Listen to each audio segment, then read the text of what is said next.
Shoot ചെയ്യാൻ പറ്റുന്നതൊക്കെ. അപ്പോൾ ഞാൻ ഇന്നലെ 2 ദിവസം ഇവിടെ എൻ്റെ വൈഫിനോട് പറയുന്നു, ലാല് ഈ മഴക്കാലം ഉണ്ടാക്കിയതിന് ശേഷം കത്തി താഴെ ഇടുക എന്ന് പറയുമ്പോൾ ലാലിൻ്റെ റിയാക്ഷനെ പറ്റി പറഞ്ഞപ്പോൾ അറിയാതെ എൻ്റെ വൈഫ് കരയുന്നുണ്ടായിരുന്നു.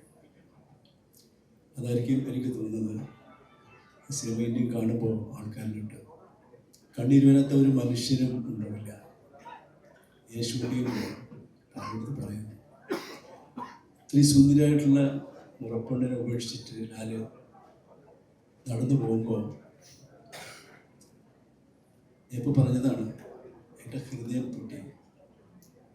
ലാല് ഉപേക്ഷിച്ചിട്ട് പോവാണെന്ന് വെച്ചാൽ അതാണ് ഞാൻ സിവിടുത്ത് പറയണ്ടായിരുന്നു. നിങ്ങളൊന്ന് ശ്രദ്ധിച്ചറിയാം, പുറത്തിരിഞ്ഞ് പോകുന്ന സേതുമാധവനാണ് ആ പാട്ടിൽ ഭൂരിഭാഗം കണ്ടിട്ടുള്ളത്. അതാണ് ഒരു സിനിമാറ്റോഗ്രാഫറും ഡയറക്ടറും ഒരു കോർഡിനേഷൻ പറയുന്നതിനെ ഉൾക്കൊള്ളാനുള്ളൊരു സിബിയുടെ ഒരു വലിയ മനസ്സാണ് അതിനുള്ള വിഷ്വൽസ് ഉണ്ടാക്കിയിട്ടുള്ളത്. പിന്നെ പലതും പറയുമ്പോൾ എനിക്ക് സഹനം വന്നു പോകും എല്ലാവരും. പക്ഷേ നിങ്ങൾക്ക് എന്തെങ്കിലും അതിനകത്ത് വിഷമങ്ങളുണ്ടെന്നുണ്ടെങ്കിൽ അതിൻ്റെ 10 ഇരട്ടി അനുഭവിച്ചിട്ടാണ് ഷൂട്ട് ചെയ്തത്. അത് എൻ്റെ ഒരു ഭാഗ്യമാണ്. എന്നാൽ ആ സിനിമേൻ്റെ ഒരു ധാരാളം വളർത്തിയെന്ന് എനിക്ക് തോന്നുന്നു.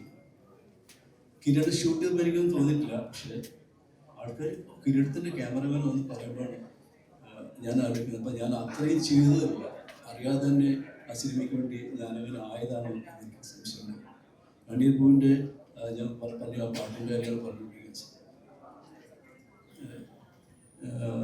ഞാൻ പിന്നെ എന്താ പറയുന്നത് പറയുന്നില്ല. എന്നത് ഈ NFDCന്ന് എന്നോട് അതിൻ്റെ റെസ്റ്റോറേഷൻ്റെ സിനിമയോട് പോകുമ്പോൾ ശരിക്കും എല്ലാ സിനിമകളും ചെയ്യുന്നതൊരു 3 ലക്ഷം രൂപയ്ക്ക് ആകത്തുള്ളൂ കമ്പനി.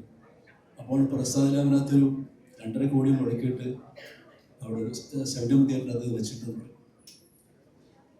ബോംബെയിൽ ഒരെണ്ണം വെച്ചിട്ടുണ്ടായിരുന്നു. അപ്പോൾ ഞാൻ ധൈര്യത്തിലൊന്ന് വിളിച്ച് ചോദിച്ചു, CB എന്നെ എന്ത് നിങ്ങൾ പരിചയപ്പെടുത്തിയിരുന്നു തന്നെ ഇങ്ങനെ ഒരു മെഷീനുണ്ട്, അത് ചെയ്യാൻ പറ്റുള്ളൂ ചോദിച്ചു. 2-3 ദിവസം കഴിയുമ്പോൾ ഒരു കോളാണ്. 10-15 ലക്ഷം രൂപ മുടക്കിയിട്ടാണ് ഈ സംഭവങ്ങൾ ചെയ്തത്.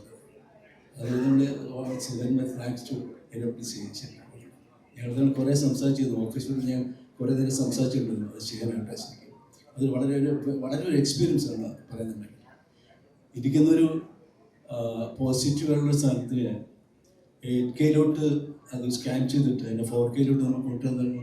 ഞാൻ ജസ്റ്റ് ഷൂട്ട് ചെയ്യുമ്പോൾ തീർച്ചയായിട്ടും നെഗറ്റീവ് ഷൂട്ട് പിന്നെ ഗ്രേഡ് ചെയ്യുന്നവരാണ് ചെയ്തിട്ടുള്ളത്. പക്ഷെ ഒരിക്കൽ പോലും ഇതിൻ്റെ ഡിജിറ്റൽ മാജിക് ഈ സിനിമയുടെ ഒരു കഥാപാത്രത്തിൻ്റെ മുഖത്ത് പോലും ഞാൻ അപ്ലൈ ചെയ്തിട്ടില്ല. ആ കാണുന്ന എൻ്റെ ലൈറ്റിൻ്റെ മോശം എനിക്കുണ്ടെങ്കിൽ 2ാമത് വേണമെങ്കിൽ കുറച്ചുകൂടി സോഫ്റ്റ് ആക്കാം, പാർവതിയെ കുറച്ചുകൂടി ബെറ്റർ ആക്കാം, എല്ലാം ചെയ്യാം. അതിന് ടച്ച് ചെയ്തിട്ടില്ല. പക്ഷേ ഡാമേജ് ഇല്ലാതെ നിങ്ങൾ അന്ത് കണ്ട കിരീടത്തിന് അതേപോലെ കൊണ്ടുവരാൻ മാത്രമേ ഞാൻ ശ്രമിച്ചിട്ടുള്ളൂ.